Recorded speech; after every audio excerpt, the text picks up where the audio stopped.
Assalamualaikum warahmatullahi wabarakatuh. Perkenalkan, saya Cindy Andani dengan NIM 24060045.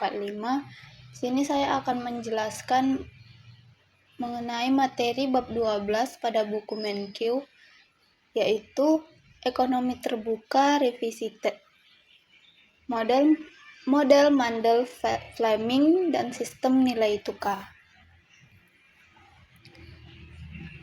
Adapun pencetus dari model Mandel-Fleming ini adalah Robert Mandel pada 1963, di mana beliau mengatakan bahwa dunia masih merupakan ekonomi tertutup, tetapi kawasan dan negara semakin terbuka.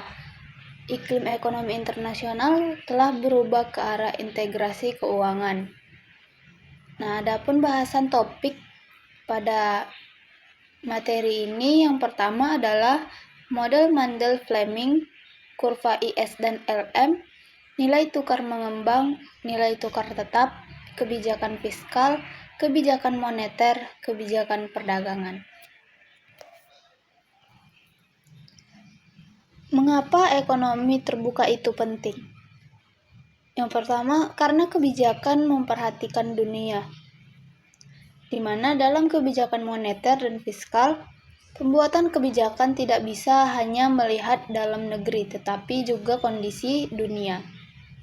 Yang kedua, karena pengaruh internasional, di mana arus barang dan jasa serta modal internasional dapat mempengaruhi perekonomian secara signifikan. Yang ketiga, untuk memperluas analisis.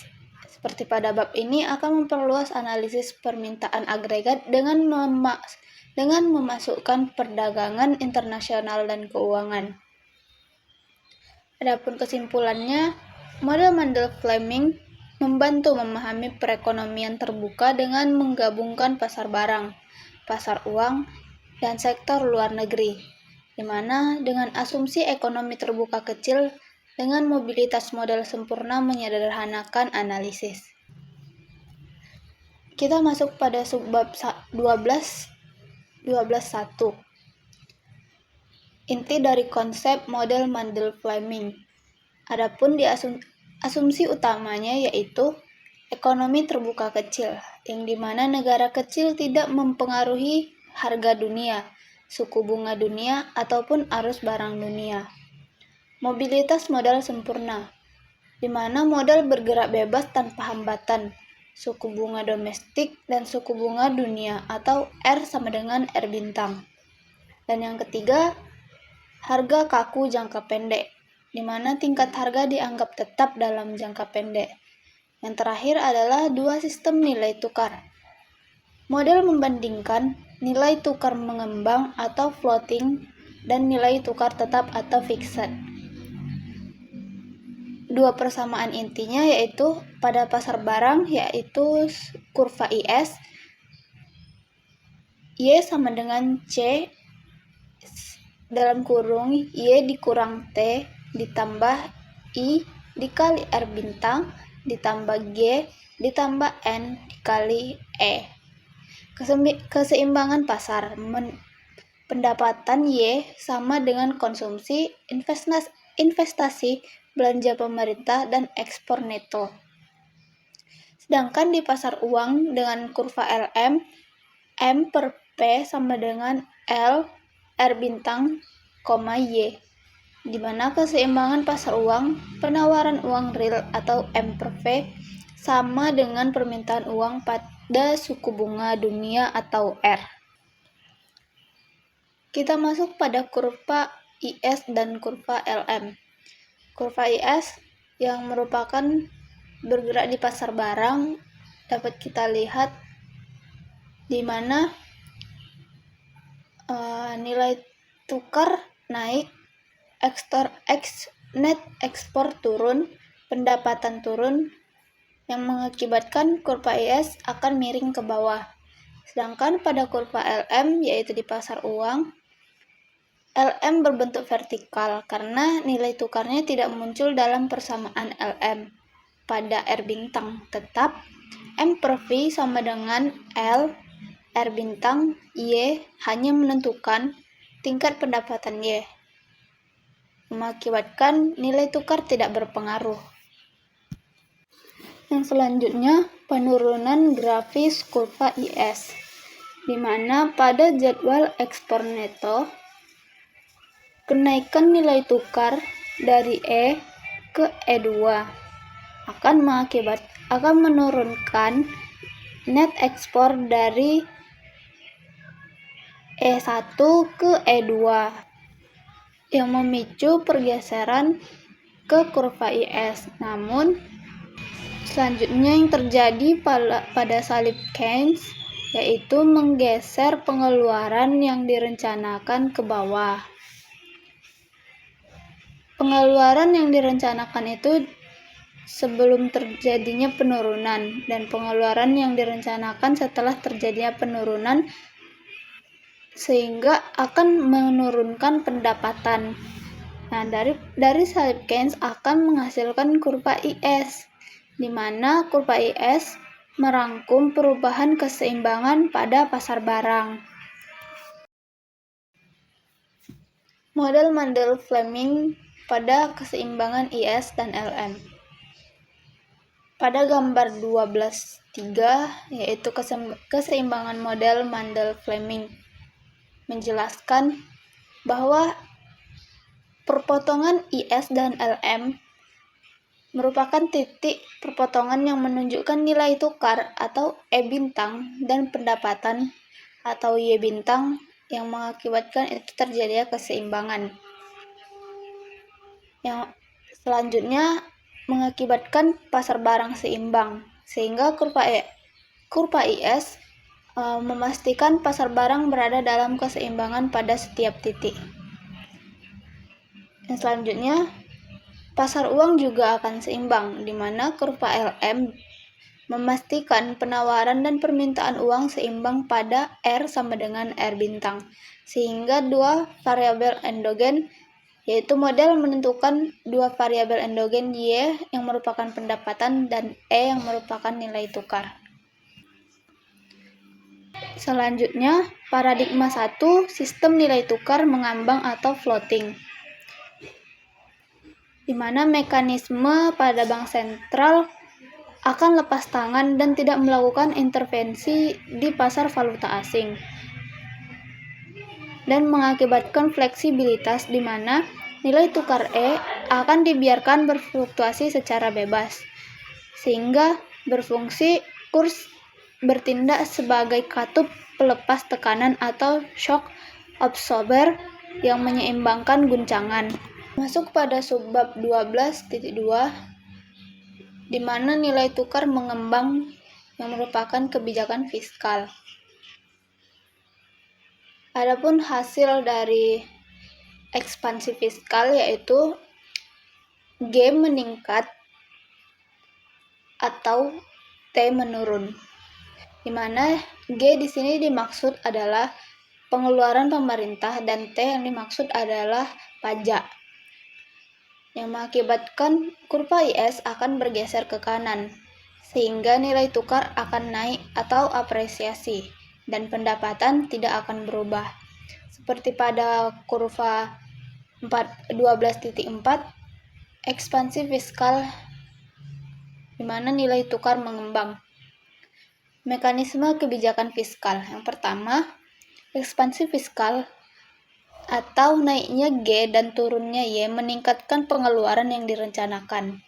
Kurva IS itu bergeser ke kanan yang mengakibatkan tekanan pada pendapatan akan naik.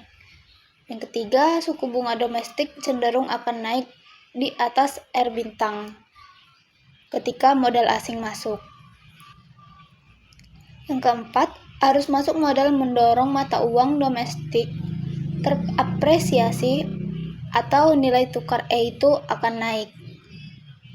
Yang kelima, apresiasi membuat ekspor lebih mahal sehingga net ekspor akan turun.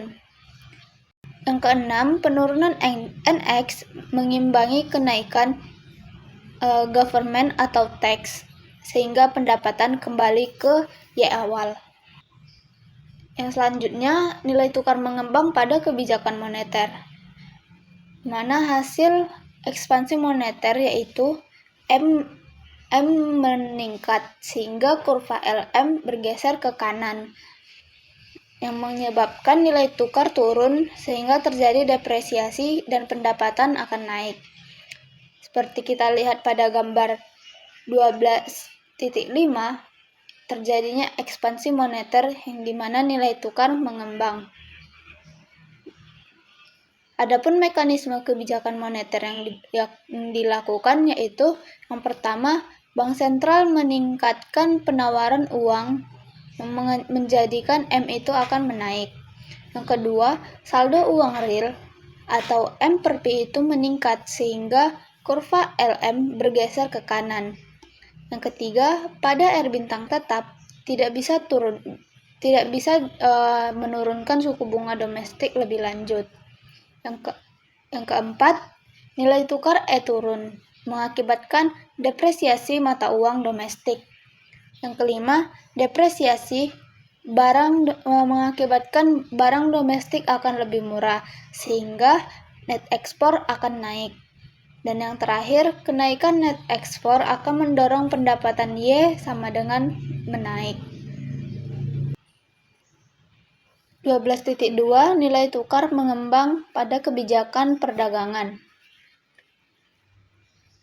Adapun hasil pembahasan dari pembatasan impor atau tarif atau kuota mengakibatkan kurva IS bergeser ke kanan sehingga nilai tukar naik atau terjadinya apresiasi. Namun pendapatan tidak berubah.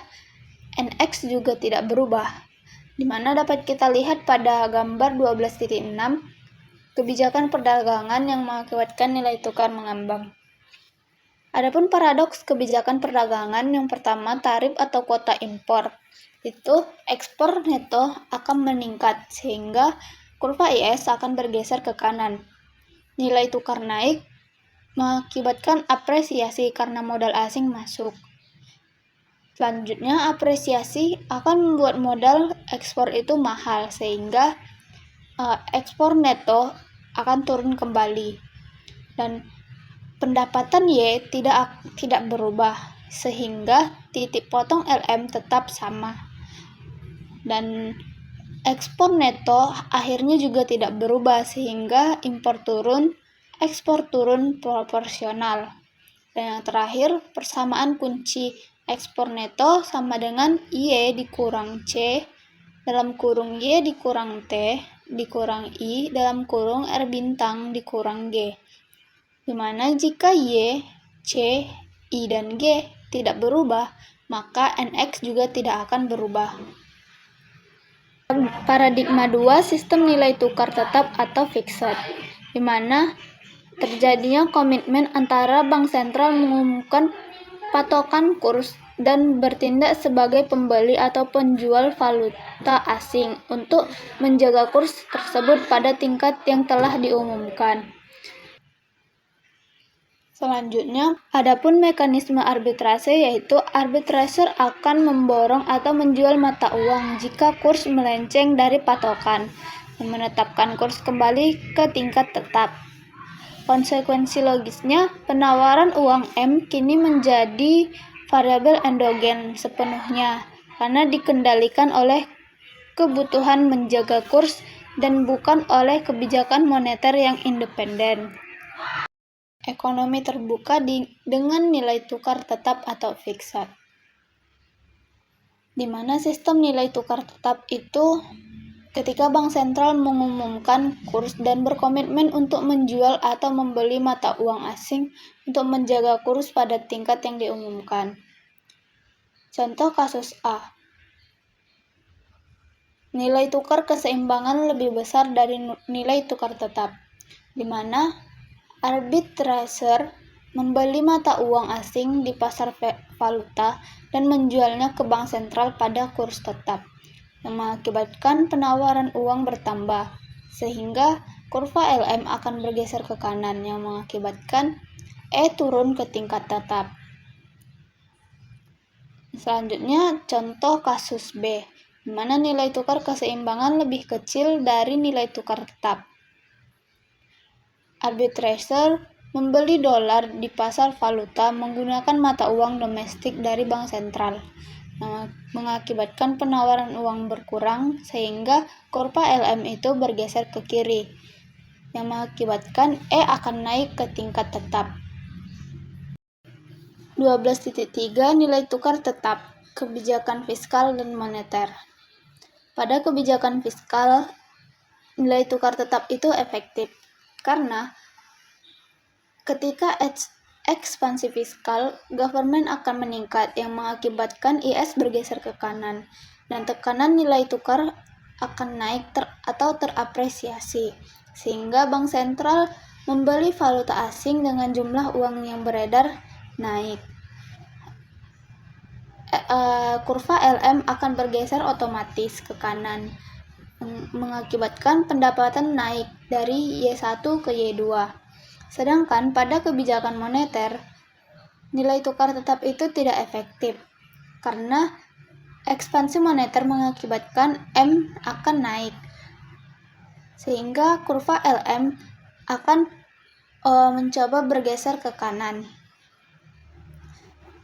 Tekanan nilai tukar pun akan turun atau terjadi depresiasi, mengakibatkan bank sentral akan menjual valuta asing, sehingga terjadi uang beredar turun. Kurva LM akan kembali ke posisi awal, di mana pendapatan tidak akan berubah.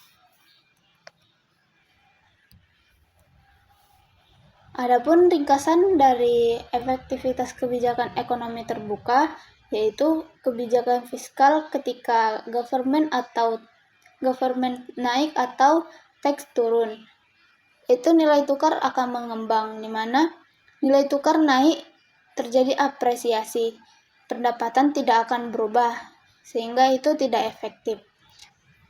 Jika nilai tukar tetap, pendapatan akan naik yang mengakibatkan itu efektif. Selanjutnya, pada kebijakan moneter, M akan naik. Pada nilai tukar mengambang, nilai tukar itu turun atau terjadi depresiasi sehingga pendapatan naik. Sehingga pada kebijakan moneter ini akan terjadinya efektif. Sedangkan nilai tukar tetap, LM kembali ke asal, di mana pendapatan tidak berubah sehingga itu tidak efektif. Sedangkan pada kebijakan perdagangan atau tarif kuota, saat nilai tukar mengambang, nilai tukar akan naik atau apresiasi, pendapatan tidak berubah, dan ekspor neto tidak berubah, di mana ini tidak efektif. Selanjutnya, pada nilai tukar tetap akan mengakibatkan pendapatan naik, ekspor neto bisa berubah, namun ini efeknya terbatas. Yang selanjutnya, dinamika jangka panjang transisi harga, di mana fase 1 pada jangka pendek harga itu kaku atau P-nya tetap. Terjadi kebijakan ekspansif berhasil mendorong output aktual Y yang melampaui tingkat alaminya. Selanjutnya, fase 2 transisi atau inflasi. Kapasitas ekonomi terlalu panas sehingga harga atau P perlahan mulai naik merespon tekanan permintaan. Selanjutnya akan terjadi fase 3 yaitu jangka panjang, di mana P akan menyebabkan M per P turun real, di mana kurva LM akan bergeser perlahan ke kiri dan keseimbangan akhirnya kembali tepat di titik output alami yaitu Y. Pada hasil klasik jangka panjang, variabel nominal seperti E akan berubah permanen, namun variabel real akan kembali ke posisi semula, hingga kebijakan moneter netral secara absolut. Dapat disimpulkan bahwasannya tidak ada sistem nilai tukar yang selalu unggul untuk semua kondisi, karena efektivitas bergantung pada jenis kebijakan yang diambil. Mungkin hanya sekian yang dapat saya sampaikan. Terima kasih. Assalamualaikum warahmatullahi wabarakatuh.